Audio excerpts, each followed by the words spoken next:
Have you ever tried making bread, but then the result turns out to be a complete disaster? Worry no more, because in today's video, I'll be sharing a very simple recipe on how to make bread. My name is Oge, and you're welcome to my kitchen.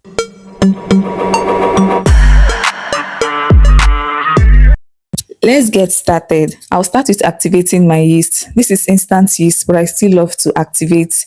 Please don't come for me. The reason is because I want to be very sure. I don't know if it's expired or not. Activation of yeast is very simple. All you need is yeast, sugar, and warm liquid. It can be milk or water, but it has to be warm. For today's recipe, I used 1 teaspoon of instant yeast, 1 teaspoon of sugar, and half cup of warm water. After adding, I mixed properly and I covered it. I let it sit for about 10 minutes. During this time, if the yeast is active, it's going to prove. And you know the yeast has proven when you see it looking like this, the water becomes cloudy and it turns foamy at the top. You can already tell that this yeast is active and ready for baking. Let me know in the comment section, which yeast do you prefer for baking, instant yeast or active dry yeast? Share with us down in the comment section. Now that it's confirmed that the yeast is active, it's time to assemble the rest of the ingredients. Into my mixing bowl, I'll go in with 2 cups of all-purpose flour. You can use bread flour if that is available to you. To that, I went in with 1 teaspoon of baking powder, a pinch of salt, and I'm grating in nutmeg, which is my flavor of choice. I grated in about 1 teaspoon of nutmeg, 3 teaspoons of sugar. You can always add sugar to your taste. I also added some of the activated yeast. I'll add the rest as the video progresses. I added 1 egg and 1/4 cup of Greek yogurt. This is homemade Greek yogurt. I make and sell Greek yogurt and parfait, so this is always available in my house. And I try as much as possible to incorporate it into recipes that require it. If you stay in Abuja, please do well to patronize me. You can see how cream and luscious it looks. This is what my customers are enjoying. Even if you're not in Abuja, if you stay in Nigeria, we can always deliver to you. Please do well to place an order. Thank you. After adding the Greek yogurt, I use my spoon to mix it gently before going in with my hand mixer. If you're coming across this channel for the first time today, hello, a warm welcome to you. My name is Oge, a Nigerian YouTuber based in Abuja, Nigeria. This is the place to be. I post lots of easy, delicious, and amazing food recipes that I'm sure you'd want to try out. So please do want to be a part of this amazing YouTube family. What you have to do is simple. Click on the subscribe button to be a part of us. Turn on post notifications so you're notified whenever I upload a new video. After mixing for a few minutes, I added margarine. This is about 1/4 cup of margarine, and I continued to mix. After kneading for about 4 minutes, I noticed the dough was super soft and sticky, so I went in with more flour and I continued kneading. Working with a sticky dough can be very stressful as well as messy.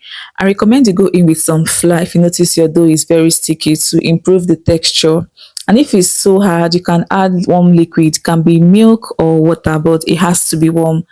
After kneading for about 7 minutes, I floured my work surface and I transferred the dough onto my work surface to continue kneading with my palms.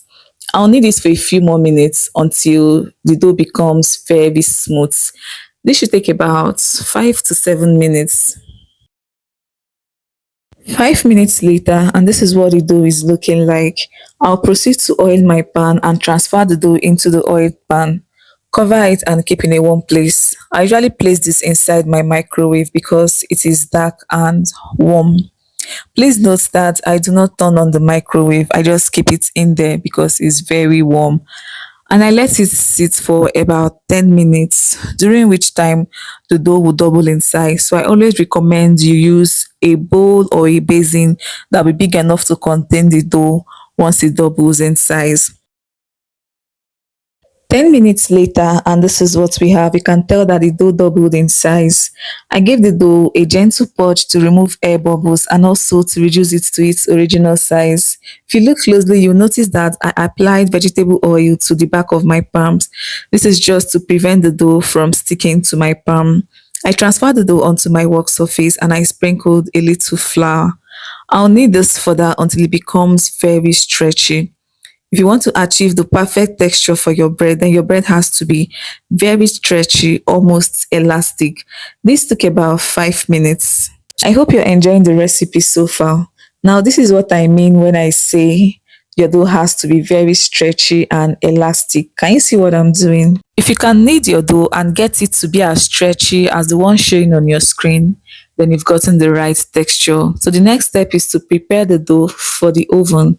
I divided the dough into two equal parts. This next step is self-explanatory, so watch closely so you can get this.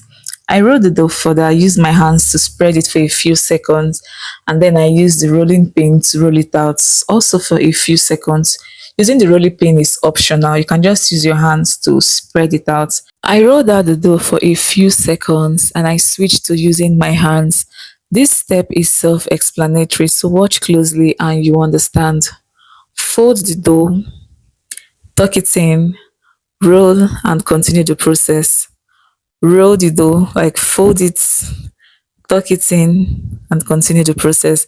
The essence of doing this is to reduce the amount of air pockets and empty holes after the bread is done baking. So after rolling out the first dough, I repeated the same process for the second one. For short videos, kindly check out my YouTube shorts, Facebook and Instagram reels, and my TikTok videos. The name to search for is Oge Anyoku on all platforms. I'm active on all platforms. So please do well to check out my pages, follow me, watch my videos, like, share, and leave me your comments. I love to read and reply your comments. So please leave me your comments and make it engaging. Thank you. I'm done rolling out the second dough and it's time to transfer these into my baking pans. I added a generous amount of vegetable oil into the pans. Using my brush, I brushed that thoroughly across the pan. This is just to prevent the dough from sticking to the pan after the bread is done baking. You can also grease your pan using vegetable oil, margarine, or butter. After greasing, I transfer the dough. I'll cover this, keep it in a warm place, and let it rest for at least 10 minutes before transferring it into the oven. I baked at 230 degrees for about 30 minutes. This is the setting of my oven. 35 minutes later, and our bread is ready. I present to you the most delicious and yummy bread you find on the internet today. I sprinkle sesame seed on one of the loaves to give it this very beautiful look. I hope you like it. I'll cut through one loaf of bread to show you what it looks like so you can confirm the texture and everything you need to know. What do you think will go best with this bread? What will you pair this bread with? Do you think this will be perfect with akara, coke, butter, or just plain? See how smooth this bread is. This is what I'm talking about. We've come to the end of this video and I hope you enjoyed watching. Please like the video to get it to a wider reach. Share it out to your family and friends. Leave me your comments in the comments section and tell me the highlight of this recipe in the comment section. Please subscribe to the channel if you're yet to do so. Thank you for stopping by and I would love to see you all on my next one. Bye.